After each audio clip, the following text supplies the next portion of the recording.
All right, I could not hit the unmute. Good to see everybody this morning. Happy Wednesday, hump day to everybody. We are headed into Friday, and guess what? It is double wave day. Double wave day. Good to see you. Good to see you. Good to see you. So, April McCormick, Jamie Rogers, it is your birthday. Happy birthday to you. And we hope you both have the most amazing day ever. And Coach, thanks for being so sorry. Amy Ellis, it's her birthday too. Amy Ellis. Good deal, man. I tell you what, can't keep up with all you both birthday folks. Amy Ellis, good to see you too, and happy birthday to you. And all three zones. So we're going to get to exercise this beautiful voice of ours this morning and sing happy birthday to you guys. So we got 19 people in the waiting room. Let me knock that out. All right, admit all. Maybe. What's my okay? So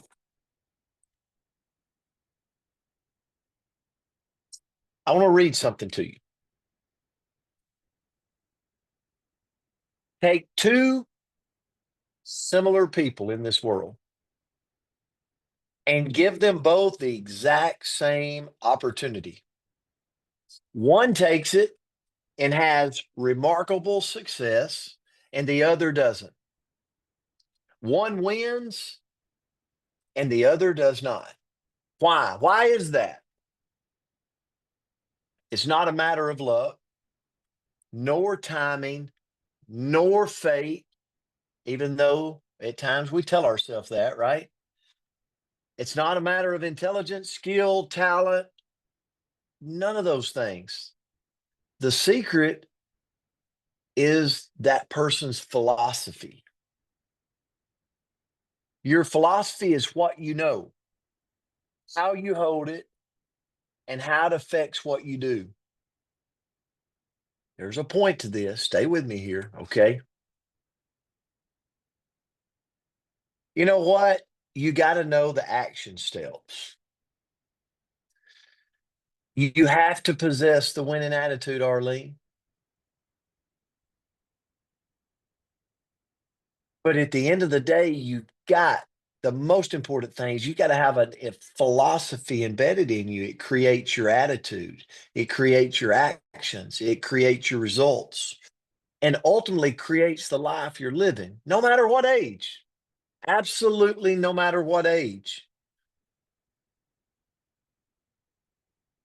I believe that many people look for success in the wrong places. They're over there hunting for success in the wrong corners of the room. They're looking for breakthroughs.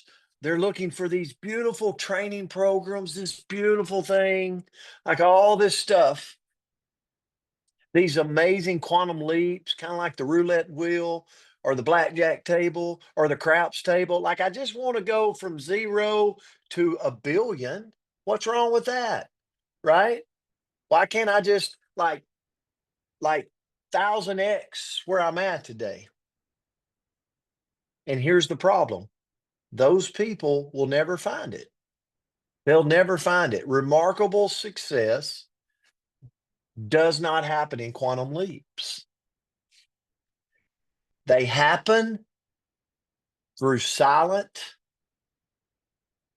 a lot of times silent, but slight little bitty edges. Edge. That's our word for today. Edge. Actually, at the end, I'm going to give away a book, and the book I have read, and it's called The Slight Edge. Anybody ever read that book, Arlene? Have you read the? Oh, Arlene's waving. She's waving both hands over here. Like, who else has read the book? Maybe put it in the comments. Oh, Brenda Carlton's read it. The Slight Edge. Someone's going to get this book today. Hopefully, it's from somebody that hasn't read it. Little things that matter. Look at this. There's a penny on here. Oh, a penny. You know what? There was one time I was surrounded as a young kid with a multi-millionaire. He was actually a partner of my dad's in business. And we would go around the manufacturing plant when I was a kid. And it wasn't a penny he was picking up, one little penny. He was actually picking up one nail. He'd find a nail laying around and he'd pick it up, he'd put it in his pocket. Little bitty nail. Everybody else been passing by.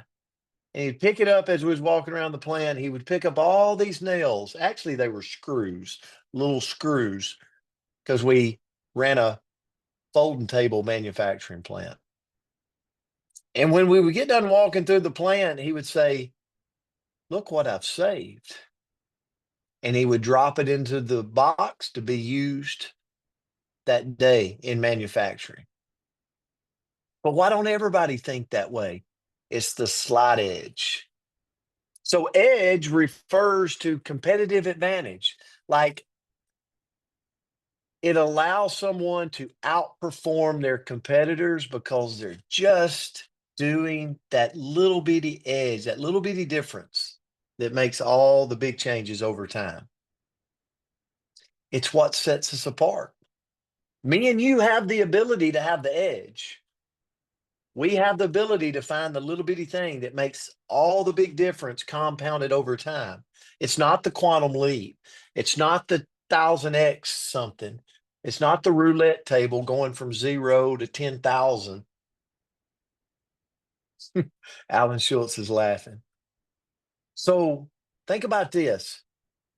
What are some things that create the edge, maybe in my life, maybe in my business? Number one, it's identifying unique strengths. Like, what do you have? Like, is it your smile? Smile more. Is it the love that you show? Right?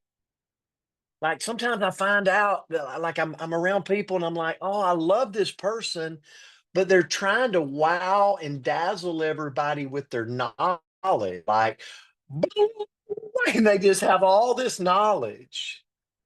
When really, if they would just exercise that heart and that love and that care, maybe that's what they possess. It actually gives them that little edge. Sometimes knowledge can overwhelm people if you're spouting it off 90 miles an hour. Everybody can look at you with these big eyes, like these Al Bundy eyes. Anybody ever watch Married with Children? Okay, maybe we're dating ourselves a little bit. All right. But Al Bundy, when things would go on, he'd be like, woo, wow. You know, it's the little things, right? Second is continuous learning. Like it's reading and it's audios and it's little bitty nuggets along the way that we're like, aha, that I don't do. I'm going to file that away. It's strategic positioning.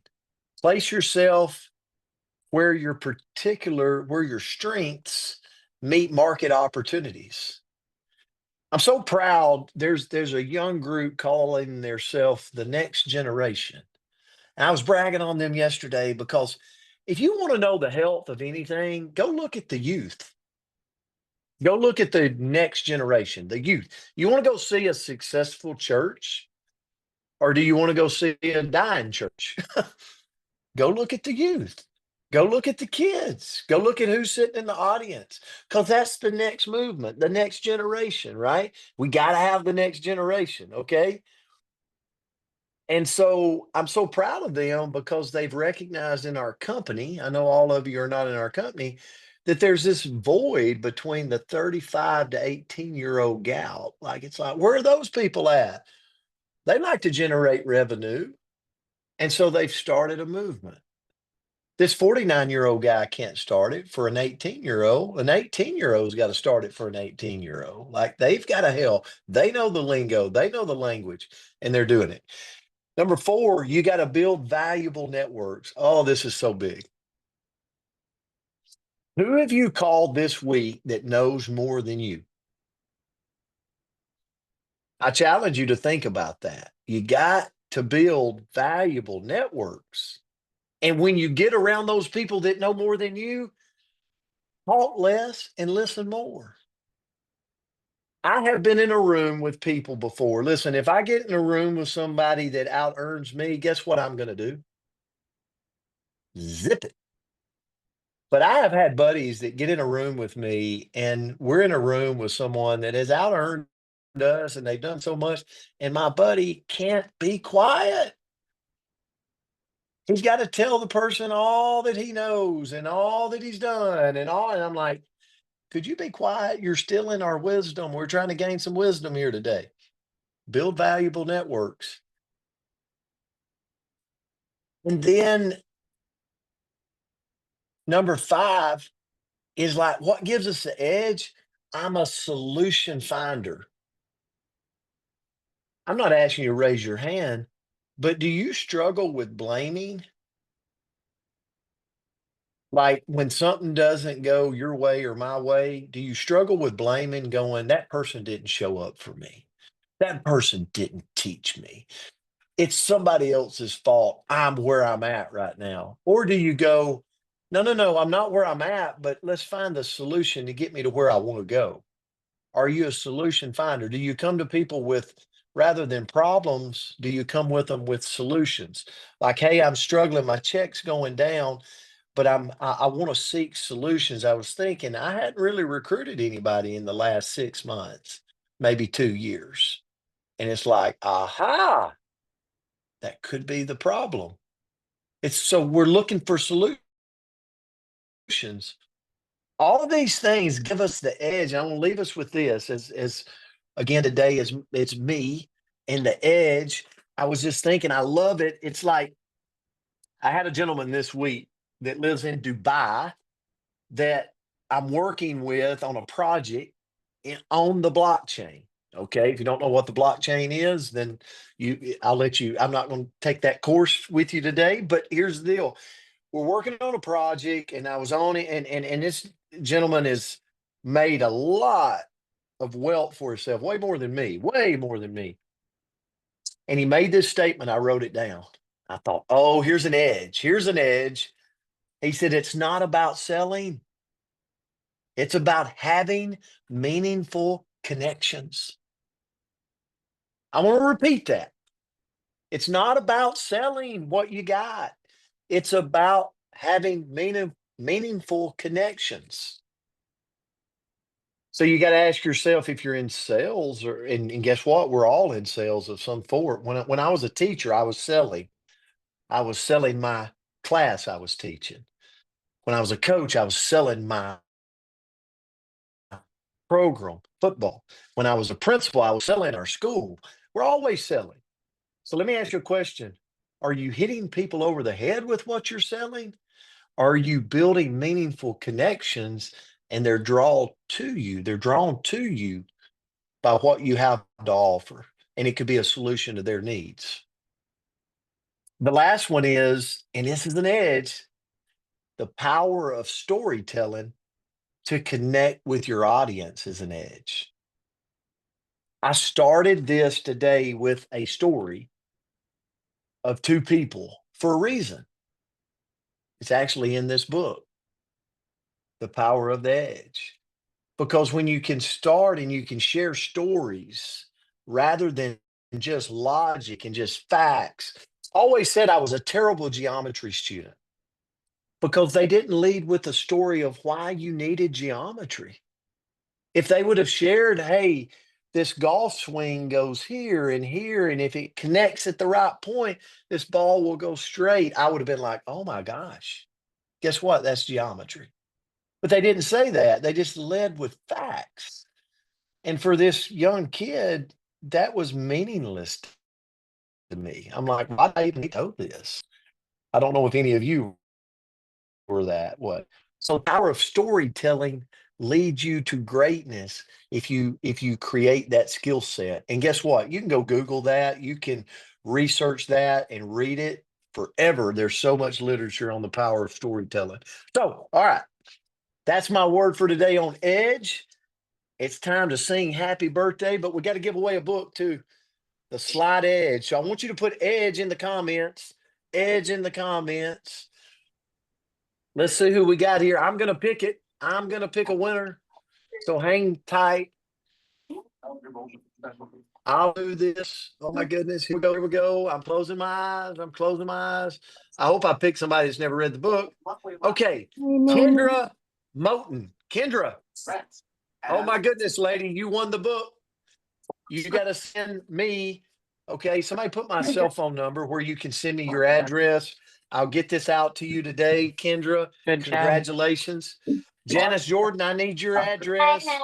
Still got your book here. Okay. Call the number on your screen now.